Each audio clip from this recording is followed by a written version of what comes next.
This edition of the Impact Podcast is brought to you by ERI. ERI has a mission to protect people, the planet, and your privacy, and is the largest fully integrated IT and electronics asset disposition provider and cybersecurity-focused hardware destruction company in the United States, and maybe even the world. For more information on how ERI can help your business properly dispose of outdated electronic hardware devices, please visit eridirect.com.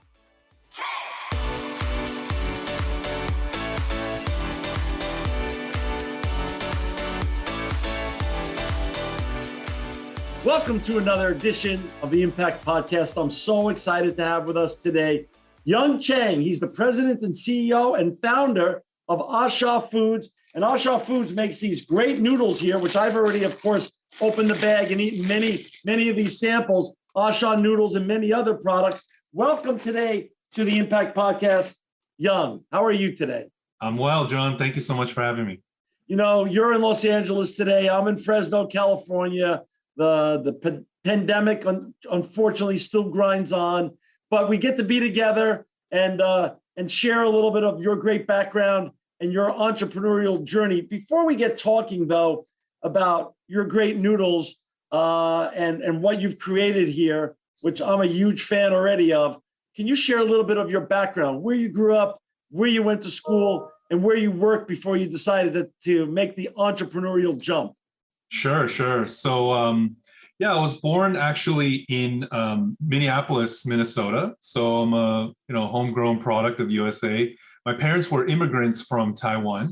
They came over during grad school.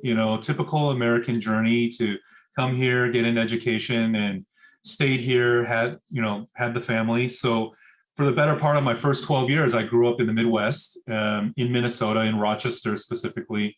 Why did mom and dad choose Rochester? It's always fascinating, given that I'm an immigrant too, an Armenian immigrant. I'm third generation. Why did your parents, when they came over, choose Minneapolis? Yeah, so my parents came over. They went to grad school at actually University of Wisconsin at Madison. So they were kind of in that area. After that, they got a job at IBM. So within Rochester, it's kind of like Mayo Clinic and IBM. Those were the two big companies and big operations out there. So they were both of them were longtime IBM employees. Wow. So started out in Rochester and then ended up transferring over to the Bay Area to Silicon Valley. So when I was 12, that's when we kind of made the move out west in the Bay Area. Went to high school, middle school there, and then UC Irvine, beautiful Irvine, accepted me as an undergrad student. So the anteaters. That's right. So I went to UC Irvine as a computer science major, graduated there, began my career, and then I decided to go back to business school, joined the USC Marshall School of Business, and became a proud Trojan. So you left your parents' legacy of being great Badgers behind, the anteaters behind, and you finally made it over to the Trojans. Oh, that's right. That's right. Great. Well, as many people know, my wife's a Trojan, my business partners are Trojans. So there's a huge Trojan contingency here at Impact and at our company. So that's great. Awesome. And you got your business degree over there. And where'd you go to work after USC? Yeah. So, during the time after my undergrad, I actually started in the tech industry, right? Back then it was, year 2000. Tech was booming, so I did my rounds through Cisco, IBM, PwC as a consultant, ended up joining the Walt Disney Company, working on their SAP systems. And then from that point, I decided that, hey, I wasn't the best programmer in the world. And quite frankly, I was much better at, meeting and talking to people and kind of connecting things and managing projects. So I decided at that point to go back to school and get my MBA. And I did my MBA with a focus in marketing and corporate finance.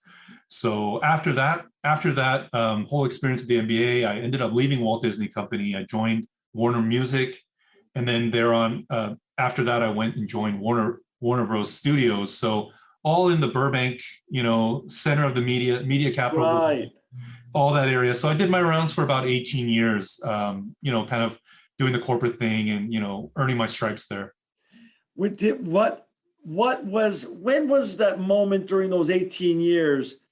When during that journey, which, oh, by the way, I mean, you couldn't work for 3 or 4 greater brands. I mean, IBM, Warner Brothers, Walt Disney, all amazing and iconic brands.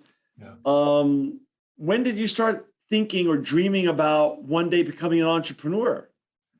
I mean, for myself, as you mentioned, John, like those companies were fantastic companies. I learned so much there. And I think, setting myself up to run my own business and kind of branch out and do my own thing, a lot of that came from there. I mean, I draw from those experiences so much, but, throughout the journey of kind of working corporate, I mean, I kept thinking to myself, all these companies are great, but at that highest of high levels, at the C level, every company's got like 4, right? You got your CEO, CFO, CIO, et cetera. I was like, for myself, it was just a numbers game. For me to get to that level, a lot of things need to align for that to happen.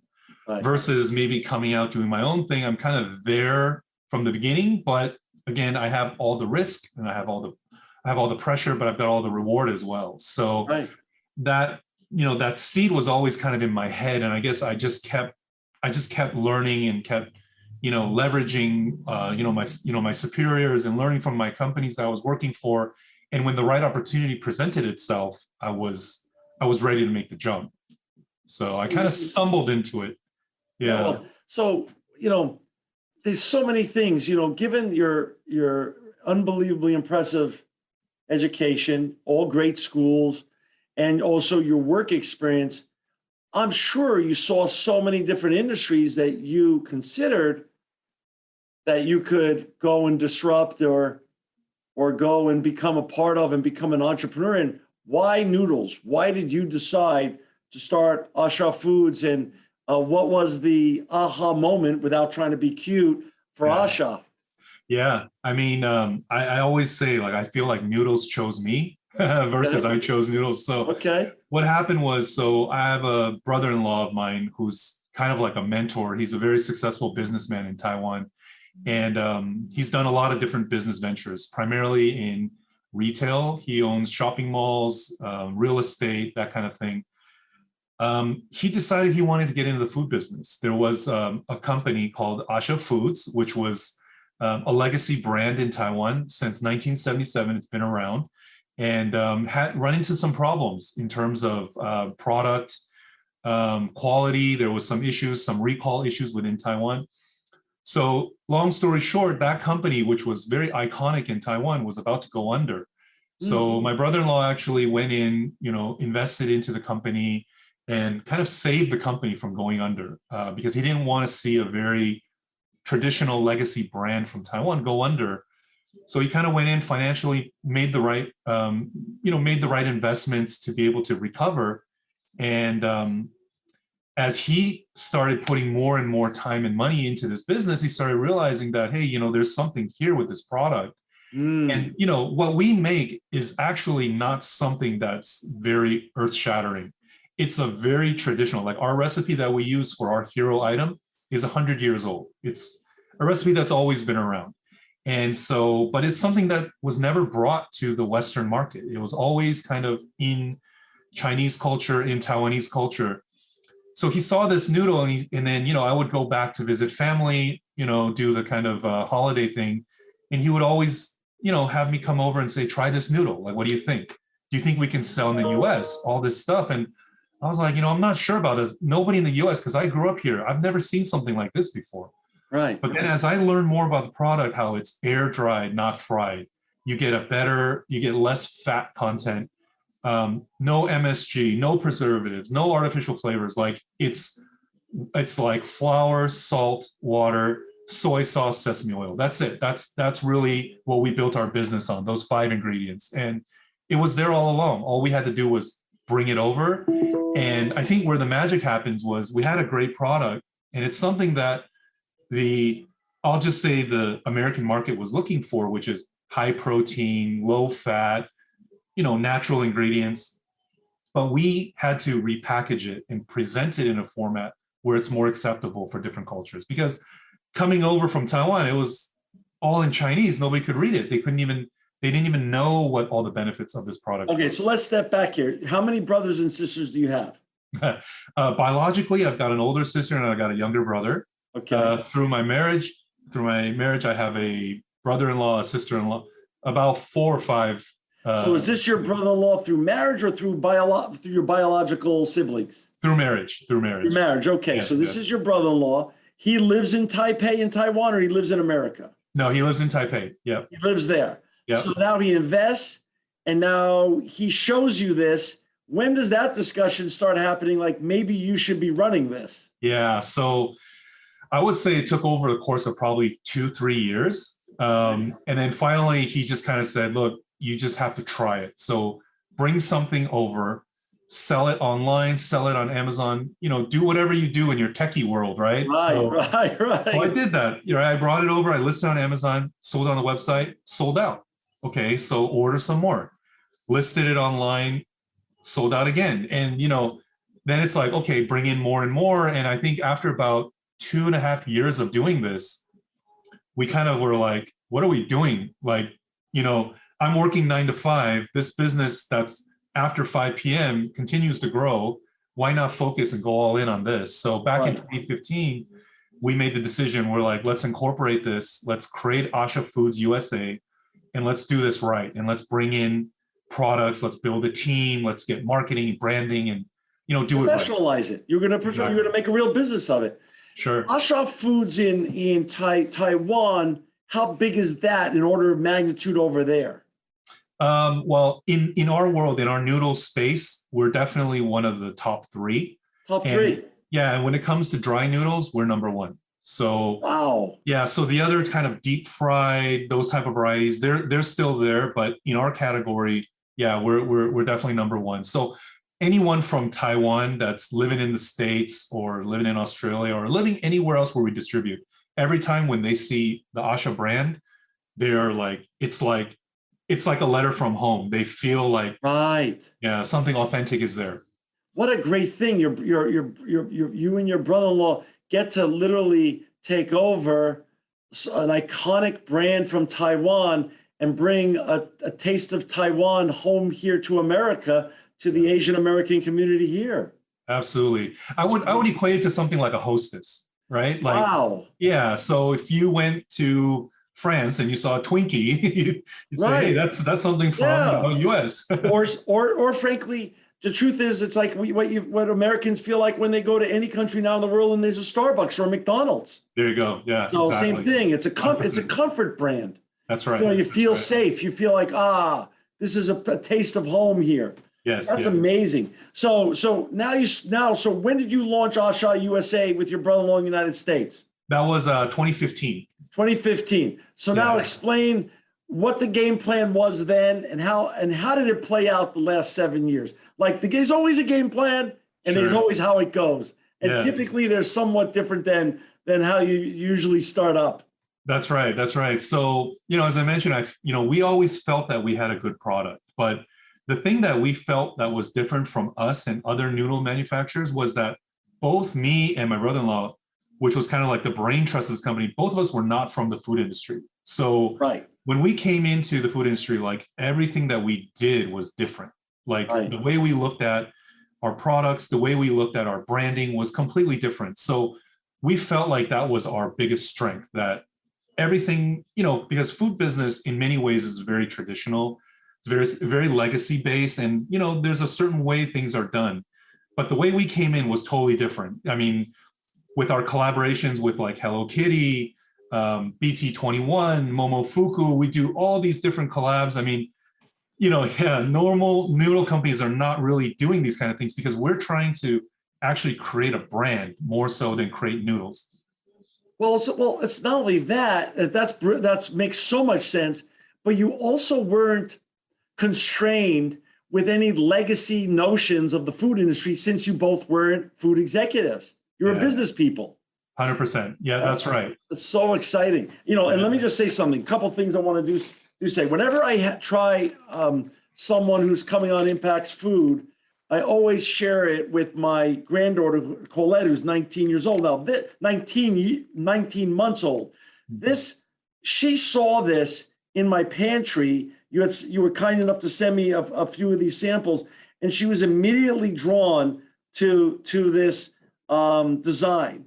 And then I cooked some of this up for her, and I cooked some of this up for her, and she loved it. Now, 19-month-old children, they don't have biases. They don't have any, they don't know what's going on in terms of you're coming on the show or anything. She just knows if it tastes good or not. And she just loved it. She loved your product. Not only did I love it, but she loved it. To me, that's a true taste test. So I'm telling you, you're onto something big here. And the way you've co-branded these cups, and then the taste of these noodles with the dressing, just literally incredible. So thank you so much. Yeah, really. So how many product lines have you developed in the last 7 years, and how are things going? Yeah, so we kind of came in with the base dry noodle, which is the clear one that you just held up. That was our base one that we started with. Since that time, we must have released about 15 or 20 different items. And I mean, the market is always changing. And for us, it's like the noodle, the base noodle, the same quality, the same principles that we stand for, we always incorporate into our products, but we always look for ways to tap into new markets and tap into new audiences, because a lot of times I feel like, a food may be foreign to someone, but with the right packaging, with the right wording, it can kind of, make things less intimidating and for them to willing to give it a try. And I think for the most part, everyone that's tried our noodle, has liked it because it's very neutral. I mean, even the flavors that we picked, we didn't bring in the most aggressive Taiwanese flavors. We picked the ones that were most universally accepted. And luckily for our company, they had me, who is a very Americanized palate. So I kind of know what is acceptable and what works. And, versus now we're trying to bring in some of the wilder flavors and some things that are even more exotic to this market. Right. And are the two trends, tell me if these two trends are wind at your back and helping you. Obviously, Asia's been a big mystery to Americans for time immemorial. Still is. Most Americans, a small amount of Americans have passports to start with, only 39 or 40%.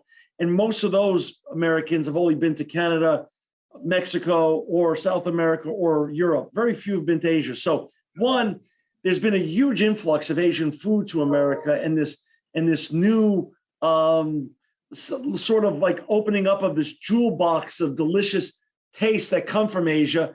Plus, there's also the huge plant-based eating movement that's been going on for the last 8 or 10 years, led with Impossible and Beyond Meat and Just Eggs and all those other great brands. Are those two macro trends great wind at your back as you continue to build this brand?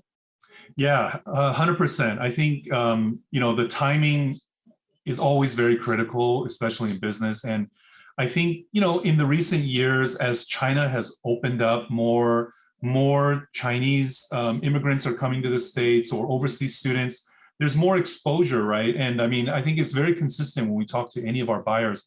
The largest growing category within all of their retail channels is the Asian category. So they are all trying to double down, triple down on Asian products, because to your point, there is this curiosity about Asia. I think the consensus out there is that Asia is kind of this mysterious thing, but there's been some exposure to food, and the food, I think, it's been kind of training wheels, but it's good, right? So I think as people are exploring more and more, when you talk about beyond Panda Express, right, into the ramens, into the Vietnamese fuzz, there's more to explore. And I think the food has a lot to offer. And something that's very interesting, which kind of coincides with 2 points, is that, Asian culture is heavily Buddhist, and there's very vegan and vegetarian religion. Right. So a lot of the food products naturally, inherently are vegan, vegetarian. So I think Asia can bring a lot of those types of foods over. I'm going to tell you, I've been a vegetarian, as most of my listeners and viewers know, 40-something years, and a plant-based eating person for 14 or 15 years. I ate your noodles. They are so clean and so delicious at the same time. I was shocked how great they were. I mean, awesome. Just digestible, and they just make you feel strong. I mean, So now where do you go from here? Where are you selling predominantly, and how do you want to continue to grow your brand, both in categories and also in positioning in terms of sales channels? Yeah, I mean, I think as far as the branding goes, I mean, the work is never done. There's always more and more people out there that don't know the brand, have never heard of it. So, we continue to build the brand. We continue to emphasize the main points, transparency, quality, all those factors that were always at the core of our business. And, the noodles are leading the way because the noodles is what we're known for. That kind of opens the door for us. But on the tail end of that, we have so many new products that are being developed that because the noodle has been successful and because we've earned that trust with customers and our retail buyers, they're willing to look at our other products. So as we start to continue to develop, I mean, I feel like our brand is becoming more than just a noodle company. We're actually trying to position ourselves like a Impossible, like a Beyond, more like a food tech company, right? So got it. Yeah, and we're looking that makes at sense. things. You're a tech guy, so it makes sense. You take food and tech, and that makes right. that makes really a lot of sense. Yeah. And I mean, the thing is like, as the world is continuing to evolve, the environmental issues, the animal rights issues, right? So we're definitely leaning more towards vegan products. And, we have new products that expand not only within the noodle category, but we're going to be launching an instant pasta very soon as well. So now you're going to have pour hot water into a container and you'll be able to eat marinara-based sauce or carbonara-based sauce within 5 minutes. So, those quick meal solutions, that kind of thing. And we also have a fresh development, a vegan egg product that's coming out on the market. And that, I mean, the egg market is huge, but but there's so many issues with the environment and people that are allergic and, vegans that cannot eat dairy products. So we feel like we've got an opportunity to really make a dent into that market. Not only vegans that can't eat dairy products, but people who eat generally middle of the road type eating, who should be eating more plant-based, because the science proves that if you eat plant-based, you're just going to be somewhat more healthier. Yeah. So I think it's what's the egg? Do you have a name for the egg yet? So we're kicking around a few names right now. Okay. For now, we're calling it the A+ egg, but we will have a name and a brand very soon. Wonderful. And for our listeners and viewers who want to learn more about Young Chang's company and Asha Foods, please go to Asha, ASHA, drynoodle.com. AshaDryNoodle.com. It's an amazing website in terms of colors, in terms of food photography, in terms of description of all the great products that they sell and Young sells. Young, now talk about this now. You have a fascinating thing going on. Asha exists in Taiwan as a company, right? Yep. And now since 2015 here in the United States. That's right. How many of the products that you're selling here and you do well with here, do you then start marketing there and vice versa? And how much cross-cultural business intelligence do you share with each other, and that you decide then to market to the different population bases that you both are serving? Yeah, that's a great question. So when we first started, we probably had about 35, 40 different SKUs that we sold in Taiwan. Right. Coming over, we brought only 8 over. Right. Okay. And so since that time, we've been developing new products suitable for the US and more international market. Right. And, quite frankly, because our volume and our sales outside of Taiwan has become so predominant, Taiwan now actually takes, they take basically the lead from, they take the lead from us, basically. Basically, you're doing the R&D now for the rest of the world. That's right. And so products now that are successful in the US actually have better chance of succeeding in Taiwan because they have notoriety outside of Taiwan. I don't want to know numbers because that's none of my business, but in terms of volume, how far are you away from your revenue eclipsing Taiwan's revenue? I think we're very close because as a company here, we average about, the large 40-foot shipping containers, we average about 30 per month. Wow. So we're getting very close to eclipsing. I think we may have already done that. So now you're only 7 years into it. You're very young. You're full of ideas, and it's working. which is always a dream for an entrepreneur. So now it's not if it's going to work, it's how big can it be? Yeah. Where can your vision go now in terms of the United States, Canada, North America, and around the world? Yeah, so I mean, since we came to the US, I think US was first. After that, we went to Canada. We're in Hawaii too, which I kind of count as its own country. Yeah. But Hawaii's there, Singapore, Australia, UK. So we're kind of making our way around the world. Of course, the regions that we're in still need a lot of work and a lot of maintenance to continue to build and continue to grow, but we're slowly making our way around. And I think the biggest surprise to me has been that, noodles have been generally accepted all around the world.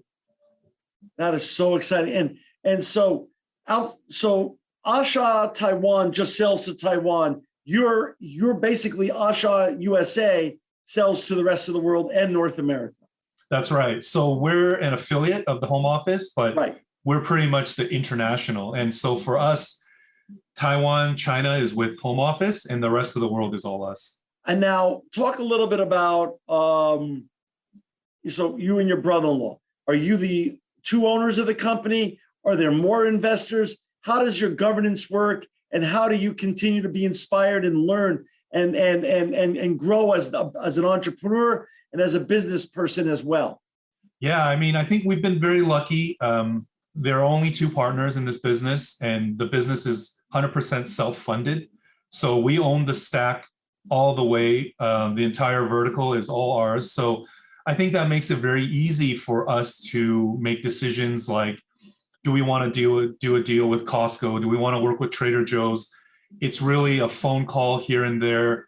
We talk to our, we do have a board of governance as well, but in general, it's basically like, we have a very flat organization.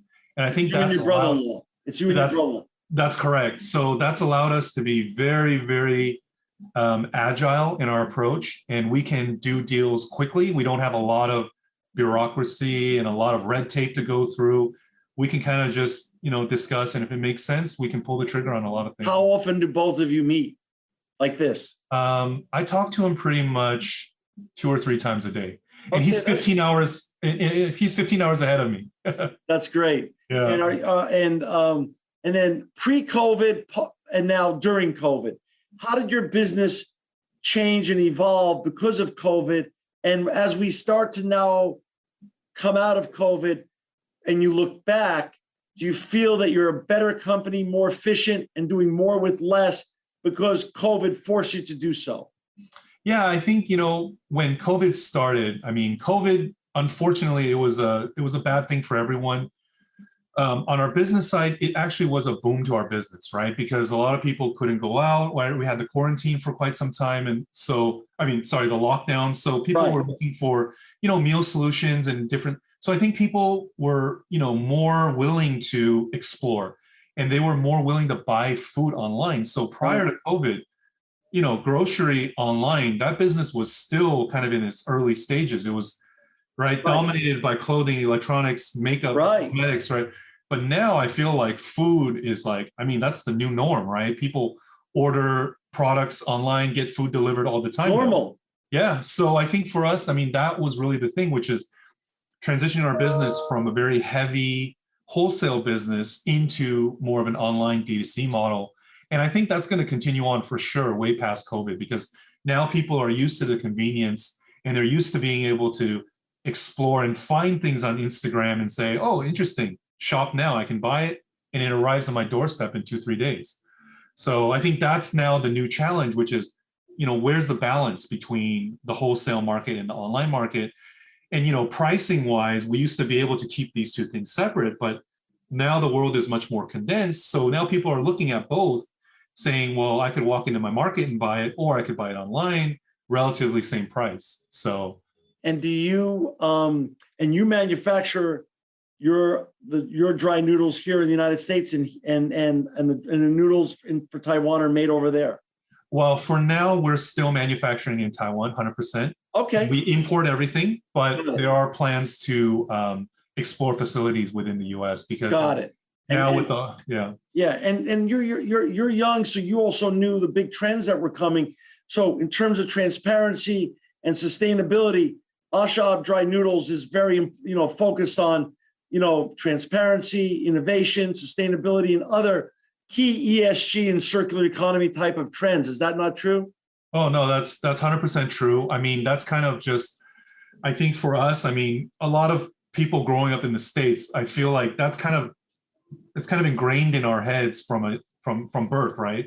The way we do business, the way we talk, the way we look at products, and the way we kind of have to make that emotional connection with products. I mean, that's one thing that I feel like a lot of international brands don't always get, that you have to make that connection first with the customer. Once you have that connection, you pretty much have them for life. I mean, at least once they believe in the product, I mean, it's a fragile relationship, right? Because it can go either way. So every step we make always has those things in mind, which is, you got to be open, you got to be honest, and you got to basically present a product that really is what it is. There's no kind of pulling the wool over the sheep's eyes anymore.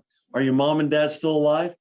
Mom and dad are still here, yes. What do they think of all this? They thought I was crazy for giving up my 401k and pension plan, but now I want to hope that they're pretty proud of what their son did. I'm sure they're very proud. Do they still live in the Bay Area? They've moved down to Southern California. Yeah, they're in the Silicon Valley still, but the kids are all down here, so they drive up and down, up and down every so often. Yeah, that's wonderful. When COVID passes, does your brother-in-law come here a lot and you go there a lot? When COVID's not happening, are you guys going back and forth a lot? Yeah, that's the interesting thing. I mean, we used to travel like internationally, maybe 5 or 6 times a year, and since COVID, we haven't moved for the better part of 2 years. And you're still succeeding in spades. So maybe all that travel is a little bit exhausting, and maybe all that travel is not going to be necessary in the future.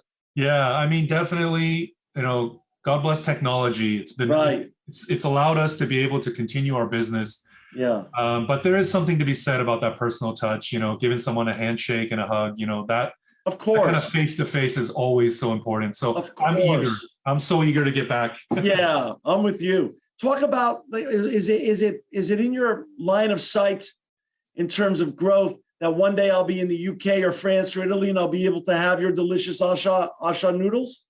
Yeah, absolutely. I mean, in certain parts of Australia and Europe, that can happen, but we definitely need to make it more mainstream. And, it starts with branding, right? Because the more we can get the name out there, the more people start hearing about it, the more awareness, that's when the retailers are willing to give us a chance. But we've been very fortunate. We have a great relationship with Costco. So they have locations all around Europe and Australia, Asia. So they've been a great partner of us. We've been able to really use that platform to, present our products. It sounds like financing isn't a big deal. You have your brother-in-law and already you're so successful. But in terms of visibility and becoming a household name, one of the reasons people take their companies public, 2 reasons. One is visibility, the other is to raise capital, sometimes not in that order. Yep. Is that something you and your brother-in-law dream about in terms of if you really want to become a worldwide household name, taking the company public one day? Is that a possibility? Yeah, 100%. I mean, that's something we're definitely looking at for all the reasons you mentioned. Yep. That's kind of been a dream of ours. It's just, in progression of the growth of the business, that's kind of the logical next step for us. And whether that be taking some private equity money to bump the valuation, whatever that may be. But I think those are things that we're starting to explore. I mean, we started this business really just not knowing what to expect. And I think now we're being faced with some of the questions that are, leading to, much bigger things. But for us, I mean, we're pretty simple guys. All we wanted to do was just bring a great product to the rest of the world. And I think we've started something, and it's now our job to keep pushing it and, get it out there as much as we can. That's great. That's great. Any last thoughts? When you look back, is there anything you'd inform yourself to your 20-year-old, 21-year-old self, and any other young entrepreneurs that we have a ton of young entrepreneurs from around the world that watch and listen to this show? Any entrepreneurial advice? Now you've got 7 years under your belt, plus you also had great corporate experience. What kind of advice would you give for those who want to become the next young Chang or food entrepreneur or disruptive entrepreneur in any space? Yeah, I mean, for me, it was always about being super detail oriented. And I think, it's easy to say having the courage, having the confidence to do something, but Yeah. I feel like, that confidence really comes from really doing your homework and really understanding the situation.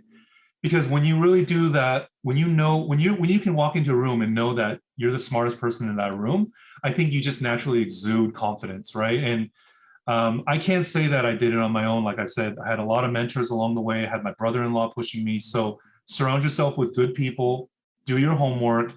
And when you have that confidence, have the courage to make the move, because there's never a right time to do it. I mean, certain times things come to you, but you just have to go. And I think my whole trick is I've got a son that's going into college as well. And I basically tell him, look, you can be successful at anything you do. The name of the game is doing it in the least amount of time as possible. So Yeah. you can work your life and you will be the best, whatever you want to be. But if you've got people around you that can help you shortcut it, that's the way to go. Where is he going to go to school? Still waiting for a few, but I'm hoping he's going to land in one of the East Coast Boston schools or NYU. That's my hope. That's dad's one hope. NYU is a great one. I mean, the Boston schools are great too, but you're talking to an NYU grad, so I think awesome. I think he'd do very well at Stern or somewhere there. So yes. Has he had all work for the company while you've been building it? He has. So he's the one that's been there all the way. Wow. He's seen it from when dad was moving boxes and putting barcodes on products. Right. To dad basically, doing interviews with, right. world famous podcasts. That's great, because that, in my experience, those are my two kids above me there, that leaves an indelible mark on him that will stay with him forever. And it's a positive experience that he'll want to replicate when the right time presents itself for him. That's right. I mean, as parents, all we can do is be good role models. That's it. Help them when they need, but we got to let them kind of do what they got to do. But I put my son through it. I made him work the booths when we had to cook thousands of bowls of noodles, and he's done it all. So. Oh, that's awesome. Yeah. That's awesome. Well, for our listeners out there that want to find these great noodles or find young Chang and his colleagues, you just go to www.ashadrynoodle.com, ASHA drynoodle.com. Young, I wish you continued success. Keep making huge impacts. I want you to come back on the show and tell us where you are as the journey progresses. I hope all of your dreams come true. And it's just so exciting to have you on. And thanks for sending me samples, because my granddaughter and myself enjoyed every drip and drop of them. They were just delicious. Thank you so much, Sean. It's been a pleasure. Great chatting with you. This edition of the Impact Podcast is brought to you by Engage. Engage is a digital booking platform revolutionizing the talent booking industry. With thousands of athletes, celebrities, entrepreneurs, and business leaders, Engage is the go-to spot for booking talent, for speeches, custom experiences, live streams, and much more. For more information on Engage or to book talent today, visit letsengage.com.